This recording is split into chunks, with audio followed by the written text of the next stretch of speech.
Hello po sa inyong lahat mga ka-crypto. Ako po si Pinoy Crypto Trader at sa video na ito ay atin pong pag-uusapan ang tungkol dito kay Arbitrum or ARB sapagkat pinangunahan po niya ang mga Ethereum Layer 2 networks. Kaya ayan, ganda po ng ipinapakitang performance sa development nitong si Arbitrum sa ngayon. At ayan, bago po tayo magpatuloy ay nais ko lamang po munang bigyang linaw ang aking disclaimer kung saan ang nilalaman po ng video na ito ay hindi po ito isang financial advice. For education and information purposes lamang po ang layunin nito. Maliban po dito ay nais ko na rin pong magbigay babala na wala pong kahit anumang group chat ang Pinoy Crypto Trader. Yan, ang sabi po rito ay Arbitrum, a layer 2 network built on the Ethereum blockchain, is witnessing a robust performance as the new year unfolds. Notably, the platform has experienced significant upswings in trading volume and the valuation of its native token ARB. Kaya yan yung matinding ipinapakitang development, performance sa development nitong si Arbitrum. Ayan, isa po siyang layer 2 network na create sa Ethereum blockchain na rin po mismo. At yan, meron po siyang ipinakitang magandang performance sapagkat siya po ay nakaranas ng isang matinding paglago sa kanyang trading volume at saka sa kanyang valuation. Ayan, market cap po niya ito, valuation sa kanyang native token na ARB. Indeed, this positive momentum signals a promising trajectory for Arbitrum in the early stages of the year. Arbitrum's thriving DeFi ecosystem. On-chain data from DeFi Lima shows that trading volume on decentralized exchanges on the Arbitrum network has surpassed other blockchains including Binance Smart Chain, Solana, and Polygon over the past week. Remarkably, on January 5, the DEX volume on Arbitrum briefly outpaced that of Ethereum's mainnet, marking a noteworthy milestone. Kaya yan, ganyan po katindi yung naging performance ni Arbitrum. Ayan, nagawa po niyang higitan yung ibang mga blockchains na katulad po ni Binance Smart Chain, Solana, Polygon. Ayan, itong nakalipas lamang na linggo, nitong mga January 5. Ayan, nakamit po niya ang milestone na ito. At ang mas matindi po rito na kanyang nagawang milestone or achievement ay ayan, nalampasan na po niya ang mainnet mismo ng Ethereum. Kaya isa po talaga itong noteworthy na milestone para kay Arbitrum. This accomplishment can be largely attributed to a surge in crypto investors leveraging the network's cost-effective transaction fees. Kaya yan daw po ang pinakadahilan kung bakit nagkaroon ng matinding developments itong network ni Arbitrum. Meron po kasi siyang napakamura na transaction fee, cost-effective na transaction fee. Kasi pagdating po kasi kay Ethereum ay ayan, sobrang mahal pa rin po yan. Sobrang mahal yung kanyang maganda po talaga maganda po talaga sana itong si Ethereum. Kaso yan, yung kanyang malaking problema dito ay yung kanyang transaction fee. Kaya mas pinipili na lamang ng iba na lumipat. Yan, lumipat na lamang sa iba na mas mura yung kanilang mga transaction fee katulad po nitong si Arbitrum.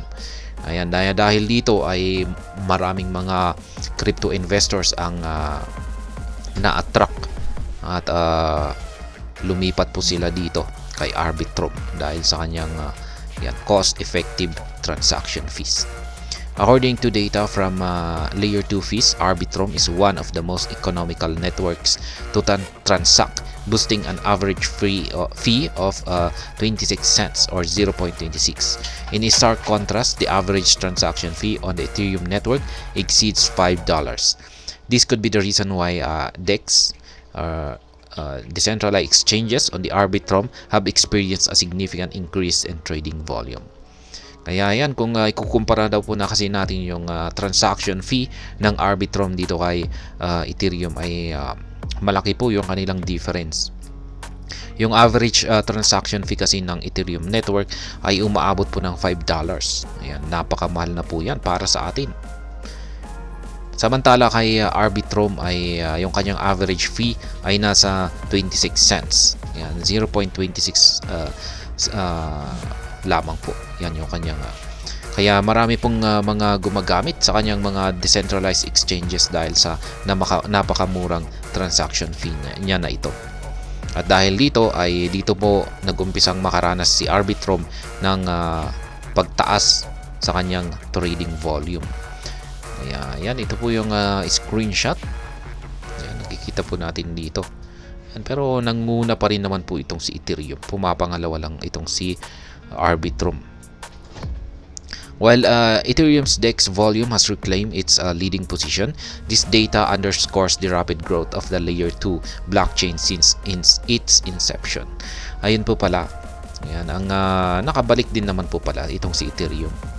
Yan, parang naging pansamantala lamang na naging number 1 itong si Arbitrum. Pero hindi po siya nagtagal at bumalik din po sa pangalawa.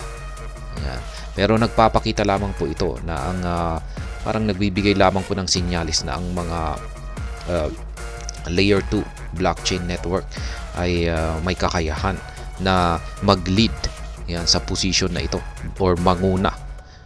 Ayan, baka hindi po siguro magtatagal ay baka ayan, magiging iso-solidify ni Arbitrum yung kanyang position bilang number 1. Kaya mukhang ngayon ay baka nagpaparamdam lamang siya. Ang nangyari yan ay talagang sasabog talaga or magkakaroon talaga ng matinding paglago itong si Arbitrum. Moreover, on-chain data from Layer 2 Bit indicates that Arbitrum's average of 12.85 daily transactions per second position it among the top 3 Ethereum-based Layer 2 networks. It trails only ZZ Sync Era's 18.34 transactions per second and Ethereum's 14 transactions per second. This reflects the substantial traction Arbitrum has gained in the competitive landscape of Layer 2 solutions. Total value lock skyrockets. Ayan, ito naman yung TVL ni Arbitrum. Ito po yung kapag yung pinag-uusapan po natin ay tungkol sa TVL, ay meron po itong kaugnayan sa security system ng network at yung staking. Ayan, surging DEX volume and heightened network activity has resulted in the spike in the total value of assets locked or TVL within the blockchain. TVL is a crucial metric for gauging the capital invested in a blockchain or decentralized finance protocol. Kaya yun yung maliban po dyan ay yung TVL din po ay ito na rin po ang nagsisilbing sukatan yan sa amount ng funds or pondo na naka-invest dito sa blockchain. Yan, blockchain po dito po ay sa blockchain ni Arbitrum. Kaya yan, nagkaroon din po ito ng paglago yung kanyang TVL. Since the beginning of the year, the blockchain has witnessed a notable positive net inflow exceeding $250 million. This surge has propelled Arbitrum's TVL to an impressive all-time high, reaching $2.64 billion on January 12. Kaya ayan po yung kanyang naging performance sa kanyang TVL. Ayan, nung umpisa ng taon na ito ay umabot na po or lumampas na po yung kanyang net flow sa higit $250 million. Kaya ayan yung kanyang TVL, yan, ang TVL ni Arbitrum ay nagkaroon po siya ng kahangahangang all-time high na umaabot na po ng $2.64 billion nitong nakalipas na January 12. Ayan, nakikita po natin dito yung chart ng kanyang TVL. Yan, yung kulay blue po na ito.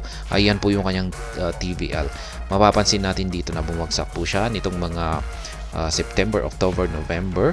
Pero yan, nitong November ay dito po siya nag-umpisang umakyat or tumaas.